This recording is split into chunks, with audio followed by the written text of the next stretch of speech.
हरे कृष्णा। ओम नमः शिवाय। प्रिय भक्तगणों, आप सभी को माघ मास की पूर्णिमा का हार्दिक बधाई। आज हम सभी माघ मास पूर्णिमा की व्रत कथा को बड़े ही प्रसन्न चित्त मन के साथ और श्रद्धा भाव के साथ श्रवण करेंगे। तो चलिए कथा को श्रवण करते हैं। द्वापर युग में एक बार यशोदा मैया ने श्री कृष्ण से कहा कि तुम तो पूरे संसार के पालन करता हो। आज तुम मुझे कोई ऐसा व्रत बताओ जिसे करने से किसी भी स्त्री को विधवा होने का भय न रहे तथा इससे मनुष्यों की सभी मनोकामनाएं पूर्ण हो। श्री कृष्ण बोलते हैं कि हे माता, आपने बहुत ही सुंदर प्रश्न पूछा है। मैं आपको इसके बारे में विस्तार पूर्वक बताता हूँ। सौभाग्य प्राप्ति के लिए महिलाओं को 32 पूर्णवासियों के व्रत को करना चाहिए। इससे उनकी सभी मनोकामनाएं पूर्ण होती है और उन्हें सौभाग्यवती होने का आशीष मिलता है। अब मैं आपको इससे जुड़ी हुई कथा सुनाता हूँ। इस भूमंडल पर एक अत्यंत प्रसिद्ध राजा चंद्रहास से पालित अनेक प्रकार के रत्नों से परिपूर्ण कातिका नाम की एक नगरी थी। वहाँ पर धनेश्वर नाम का एक ब्राह्मण था और उसकी स्त्री अति सुशीला रूपवती थी। दोनों ही उस नगरी में बड़े प्रेम के साथ रहते थे। घर में धन्य धान आदि की कमी नहीं थी, लेकिन उनको एक बड़ा दुख था कि वह उनकी कोई संतान नहीं थी। इस कष्ट से वह अत्यंत दुखी रहते थे। एक दिन एक बड़ा तपस्वी योगी उस नगरी में आया। वह योगी उस ब्राह्मण के घर को छोड़कर अन्य सभी घरों से भिक्षा लाकर भोजन किया करता था, लेकिन रूपवती से वह भिक्षा नहीं लिया करता था। एक समय वह किसी अन्य घर से भिक्षा लेकर गंगा के किनारे जाकर भिक्षा को प्रेम पूर्वक खा रहा था। तभी धनेश्वर ने योगी को देखा और अपनी भिक्षा के अनादर से दुखी होकर योगी से बोला, हे महात्मन, आप सब घरों से भिक्षा लेते हैं, परंतु मेरे घर की भिक्षा कभी नहीं लेते। इसका कारण क्या है? योगी ने कहा कि निसंतान के घर की भीख पतितों के अन्न के तुल्य होती है और जो पतितों का अन्न खाता है वह भी पतित हो जाता है। चूँकि तुम निसंतान हो, अतः पतित हो जाने के भय से मैं तुम्हारे घर की भिक्षा नहीं लेता हूँ। धनेश्वर यह बात सुनकर अपने मन में बहुत दुखी हुआ और हाथ जोड़कर योगी के पैरों पर गिर पड़ा तथा अंतर्भाव से कहने लगा, हे महाराज, यदि ऐसा है तो आप मुझको पुत्र प्राप्ति का उपाय बताइए। आप सर्वज्ञ हैं, मुझ पर अवश्य ही यह कृपा कीजिए। धन की मेरे घर में कोई कमी नहीं है, परंतु मैं पुत्र न होने के कारण अत्यंत दुखी हूँ। आप मेरे इस दुख का हरण करें। आप समर्थवान हैं। यह सुनकर योगी कहने लगे, हे ब्राह्मण, तुम चंडी देवी की आराधना करो। घर आकर उसने अपनी स्त्री से सब वृतांत कहा और स्वयं तप के लिए निमित्त वन में चला गया। वन में जाकर उसने चंडी देवी की उपासना और उपवास किया। चंडी देवी ने 16वें दिन उसको स्वप्न में दर्शन दिया और कहा, हे धनेश्वर, तुझे पुत्र होगा, परंतु वह 16 वर्ष की आयु में ही उसकी मृत्यु हो जाएगी। यदि तुम दोनों पति पत्नी 32 पूर्णवासियों का व्रत विधि पूर्वक करोगे, वह दीर्घायु होगा। जितनी तुम्हारी समर्थ हो उतने आटे के दिए बनाकर शिव जी का पूजन करना और पूर्णवासी का व्रत रखना। प्रातः काल होने पर इस स्थान के समीप ही तुझे एक आम का वृक्ष दिखाई देगा। उस पर चढ़कर एक फल तोड़कर शीघ्र अपने घर को चले जाना और अपनी स्त्री से सब वृतांत कहना। जब वह श्री शंकर जी का ध्यान करके उस फल को खा लेगी, तब भगवान शंकर की कृपा से वह गर्भवती हो जाएगी। जब वह ब्राह्मण प्रातः काल उठा तो उसे उस स्थान के पास ही एक आम का वृक्ष देखा, जिस पर एक आम का फल लगा हुआ था। उस ब्राह्मण ने उस आम के वृक्ष पर चढ़कर उस फल को तोड़ने का प्रयत्न किया, परंतु कई बार प्रयत्न करने पर भी वह वृक्ष पर चढ़ न पाया।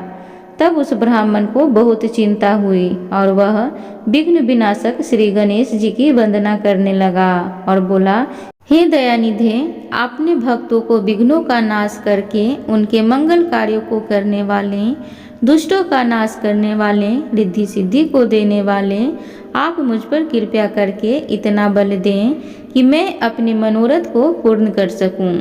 इस प्रकार गणेश जी की प्रार्थना करने पर उनकी कृपा से धनेश्वर वृक्ष पर चढ़ गया और उनसे एक अति सुंदर आम का फल देखा।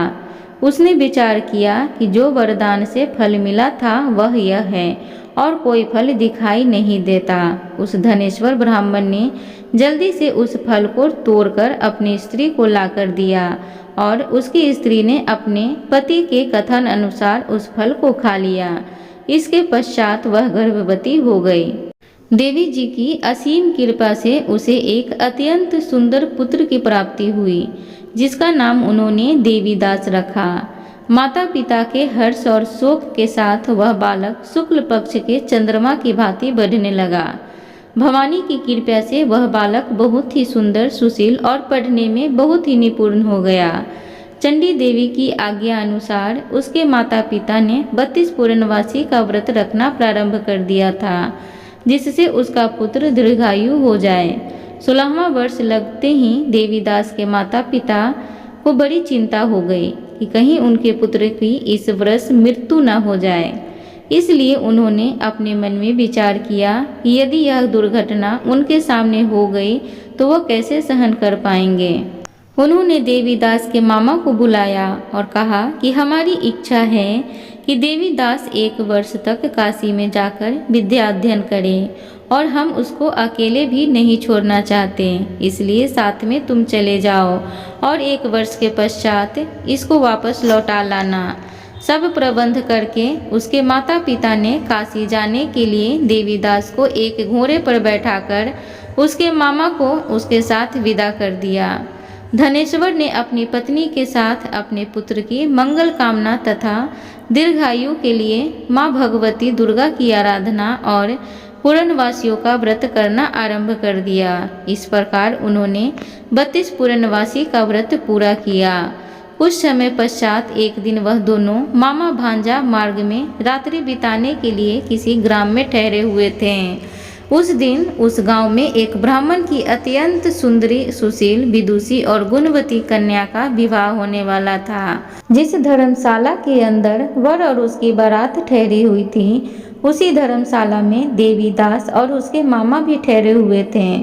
संयोगवश कन्या को तेल आदि चढ़ाकर मंडप आदि का कृत्य किया जा रहा था, लेकिन लग्न के समय वर को धनुवार्त, एक वायु रोग जिसमें शरीर धनुष की तरह झुककर टेढ़ा हो जाता है, इस प्रकार का रोग उसे हो गया। इस कारण वर के पिता ने अपने कुटुंबियों के परामर्श करके निश्चय किया कि यह देवीदास मेरे पुत्र जैसा ही सुंदर है, मैं इसके साथ ही इसका लग्न कर देता हूँ और बाद में विवाह के अन्य कार्य मेरे लड़के के साथ हो जाएंगे। ऐसा सोचकर उन्होंने देवीदास के मामा से जाकर बोला कि तुम थोड़ी देर के लिए अपने भांजे को हमें दे दो, जिससे विवाह के लग्न के सारे कृत्य सुचारू रूप से हो सकें। तब उसका मामा कहने लगा कि जो कुछ भी कन्यादान के समय वर को मिले वह सब हमें दे दिया जाए, तो मेरा भांजा इस बारात का दूल्हा बन जाएगा। यह बात वर के पिता ने स्वीकार कर ली और उसने अपने भांजे को वर बनने के लिए भेज दिया और उसके साथ सब विवाह कार्य रात्रि में विधि पूर्वक संपन्न हो गया। पत्नी के साथ वह भोजन न कर सका और अपने मन में सोचने लगा कि न जाने यह कैसी स्त्री होगी। वह एकांत में इसी सोच में पड़ गया तथा उसकी आंखों में आंसू आ गए। तब वधू ने पूछा कि क्या बात है, आप इतने उदासीन व दुखी क्यों हो रहे हैं। तब उसने सब बातें जो वर के पिता और उसके मामा में हुई थी उसको सब बतला दी। तब कन्या कहने लगी कि यह ब्रह्मा विवाह के विपरीत कैसे हो सकता है। देव, ब्राह्मण और अग्नि के सामने मैंने आपको ही अपना पति बनाया है, इसलिए आप ही मेरे पति हैं। मैं आपकी ही पत्नी रहूंगी, किसी अन्य की कदापि नहीं। तब देवीदास ने कहा, ऐसा मत करिए, क्योंकि मेरी आयु बहुत कम है, मेरे पश्चात आपकी क्या गति होगी। इन बातों को अच्छी तरह विचार लो। परंतु वह दृढ़ विचार कर ली थी, जो गति आपकी होगी वही मेरी गति होगी। हे स्वामी, आप ठहरिए और भोजन करिए, आप निश्चय ही भूखे होंगे। इसके बाद देवीदास और उसकी पत्नी दोनों ने भोजन किया तथा शेष रात्रि में वे सोते रहे। प्रातःकाल देवीदास ने अपनी पत्नी को 3 नागों से जड़ी हुई एक अंगूठी दी, एक रुमाल दिया और बोला, हे प्रिय, इसे लो और संकेत समझकर स्थित चित्त हो जाओ। मेरा मरण और जीवन जानने के लिए एक पुष्प वाटिका बना लो, उसमें सुगंधित वाली एक नव मल्लिका लगा लो, उसको प्रतिदिन जल से सींचा करो और आनंद के साथ खेलो कूदो तथा उत्सव मनाओ। जिस समय और जिस दिन मेरा मरण प्रांत होगा, ये फूल सूख जाएंगे और जब ये फिर से हरे हो जाएंगे तो जान लेना कि मैं जीवित हूँ। यह समझाकर वह चल गया। प्रातःकाल होते ही वहाँ पर गाजे बाजे बजने लगे।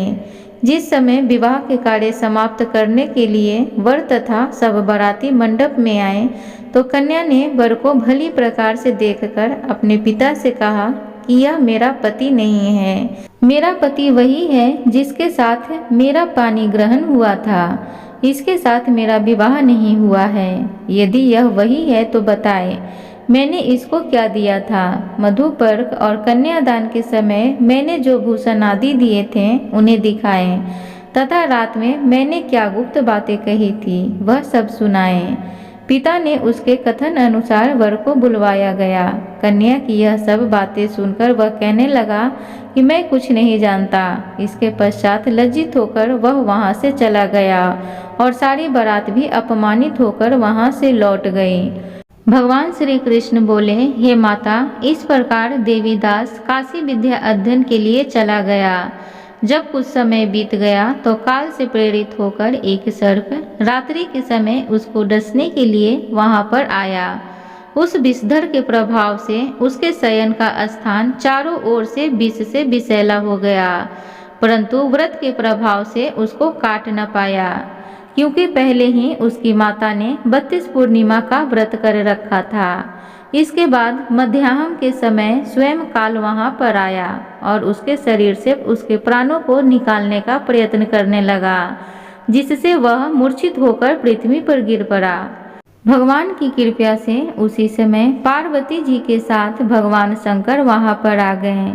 उसको मूर्छित दशा में देखकर पार्वती जी ने भगवान शंकर से प्रार्थना की कि हे प्रभु, इस बालक की माता ने पहले 32 पूर्णिमा का व्रत किया था, जिसके प्रभाव से हे भगवान आप इसको प्राणदान दें।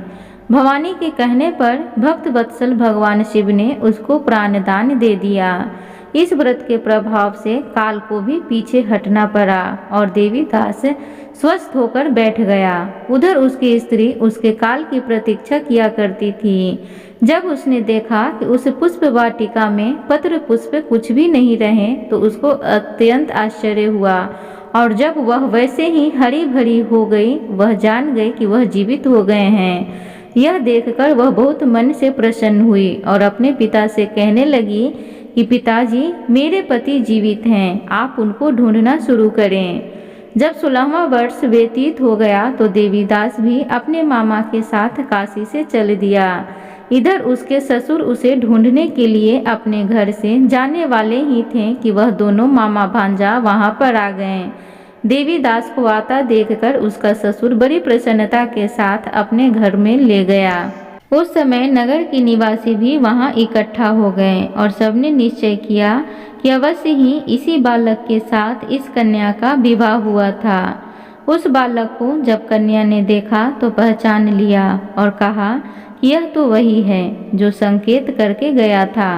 तदुपरांत सभी कहने लगे कि भला हुआ जो यह आ गया और सब नगरवासियों ने आनंद मनाया। श्री कृष्ण जी कहने लगे कि इस प्रकार धनेश्वर 32 पूर्णवासियों के व्रत के प्रभाव से पुत्रवान हो गया।